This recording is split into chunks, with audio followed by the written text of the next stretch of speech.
Une découverte totalement inattendue sur notre passé français et francophone nous provient aujourd'hui des États-Unis.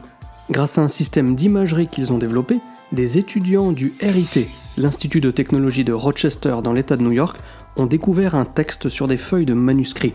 Il s'agit de textes rédigés en français dans des manuscrits datant du XVe siècle.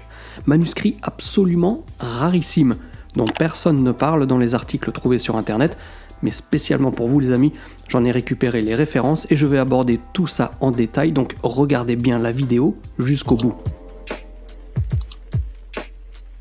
En utilisant l'imagerie par fluorescence ultraviolette, les étudiants ont révélé qu'une feuille de manuscrit conservée dans la collection privée du RIT était en fait un palimpseste, c'est-à-dire un manuscrit sur parchemin avec plusieurs couches d'écriture successives. En effet, cette technique de superposition des écrits était utilisée pour réduire les coûts de l'écriture sur parchemin. On prenait des parchemins sur lesquels on grattait, entre guillemets, les textes afin de permettre une réutilisation du support. Alors que le texte effacé est invisible à l'œil nu, la signature chimique de l'écriture initiale peut parfois être détectée. Afin de mettre leur système à l'épreuve, les étudiants du RIT ont emprunté plusieurs parchemins de la collection privée du RIT et lorsqu'ils ont mis l'un d'entre eux sous la lumière UV, fut alors révélée une étonnante écriture cursive en français. On rappelle que l'écriture cursive est un style d'écriture manuscrite dans lequel les lettres sont généralement liées les unes entre les autres. Donc grosso modo, c'est la manière dont on apprend à écrire à l'école. Lorsque le RIT est passé à l'enseignement à distance en mars 2020, les étudiants n'avaient initialement pas pu terminer la construction de leur système d'imagerie à ultraviolet. Mais grâce à un don de 2 sociétés spécialisées en sciences et instrumentation photographique, les étudiants ont bénéficié de suffisamment de financement pour continuer à travailler sur le projet avant de terminer l'assemblage du système. À l'automne 2020, lorsque les cours ont repris en présentiel, comme diraient les cucks à épaules de serpent et autres folles hystériques de BFM, il était enfin possible d'analyser les différents documents de la collection Cary, dans laquelle se trouvent 29 autres pages connues du livre duquel a été analysé ce fameux parchemin. Ces autres pages sont-elles elles aussi rédigées en français ? Voilà une question à laquelle nous n'avons pas encore de réponse, mais on va voir un peu plus tard dans la vidéo que cela pourrait bientôt se précipiter. Sur l'image de gauche que vous voyez à l'écran, le document est tel qu'il apparaît en lumière visible, tandis que l'image de droite a été produite par le système d'imagerie construit par les élèves. C'est le collectionneur, éducateur et historien de la première moitié du XXe siècle, Otto Egge, qui a constitué des collections de feuilles de manuscrits médiévaux, endommagés ou incomplets. Il les a vendus ou distribués à des bibliothèques et des collections spéciales à travers l'Amérique du Nord, y compris à la collection Cary du RIT.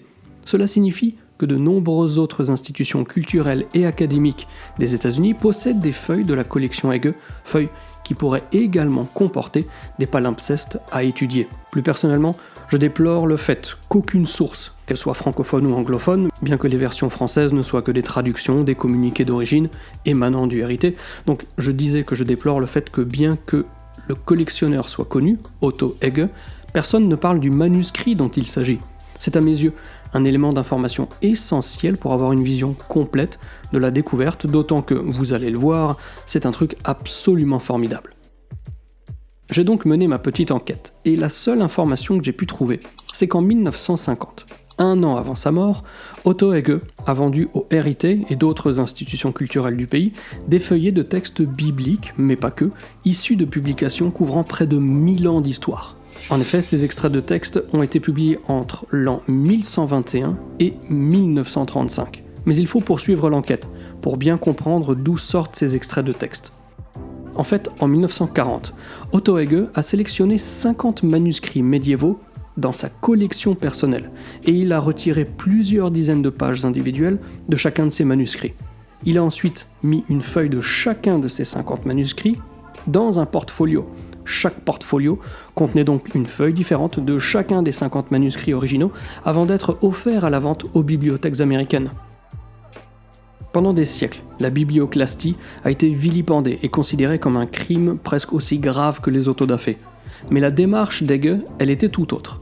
Il avait consacré sa carrière à l'enseignement des arts du livre, tels que la typographie, les enluminures et la mise en page. Il estimait que la beauté des livres médiévaux pouvait inspirer les érudits contemporains et avait presque plus de valeur que la rareté de certains ouvrages. Les manuscrits qu'il a démembrés étaient sa propriété personnelle, et je vous rassure, il existe des preuves que la plupart, sinon la totalité des livres qu'il a utilisés dans ce projet avaient déjà été endommagés d'une manière ou d'une autre. Il a priorisé les manuscrits ayant perdu leur première et leur quatrième de couverture au cours d'innombrables offices religieux du Moyen-Âge. Les feuilles dont nous parlons dans cette découverte, elles non plus, n'ont jamais été mentionnées par les maigres articles qui ont été publiés à ce sujet. Il s'agit de pages de manuscrits datant donc du XVe siècle, traitant de 3 sujets. Tout d'abord, l'histoire de la vie de Tite Live, historien romain du 1er siècle de notre ère. Ensuite, il y a aussi le commentaire du traité de l'interprétation d'Aristote par Thomas d'Aquin, philosophe du XIIIe siècle. Et enfin, nous avons également les dialogues de Grégoire Ier, dit Grégoire le Grand, auteur religieux, lui aussi romain, du VIe siècle. Donc clairement, on a sous la main des textes rarissimes, et je ne comprends pas pourquoi personne n'a eu l'envie d'aller fouiner un petit peu. Par contre, ce pourquoi je n'ai pas su trouver la moindre information, c'est sur l'absence de mention de Philippe Douchness, qui était le partenaire collectionneur d'Otto Egge. Pourtant, il était connu et reconnu comme à l'origine de ses acquisitions sur les sites d'archives. De retour dans l'État de New York, les étudiants ont fourni des informations extrêmement importantes sur au moins 2 des feuilles de manuscrits de cette collection et, dans un sens, ont découvert 2 textes dont nous ignorions l'existence. Nous devons maintenant comprendre ce que sont ces textes cachés, ce qu'ils signifient, et c'est le pouvoir de l'imagerie spectrale qui le permettra. Les étudiants se sont donc naturellement intéressés à d'autres feuilles de ce manuscrit, de ces manuscrits.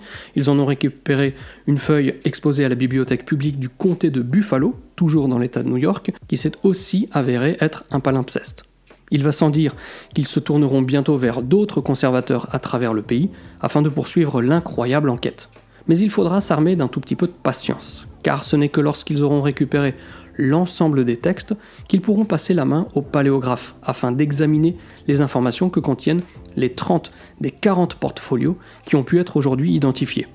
D'ici là, sachez que ces étudiants ne sont pas passés inaperçus et ils ont été sélectionnés pour partager leurs résultats lors du prochain congrès international sur les études médiévales.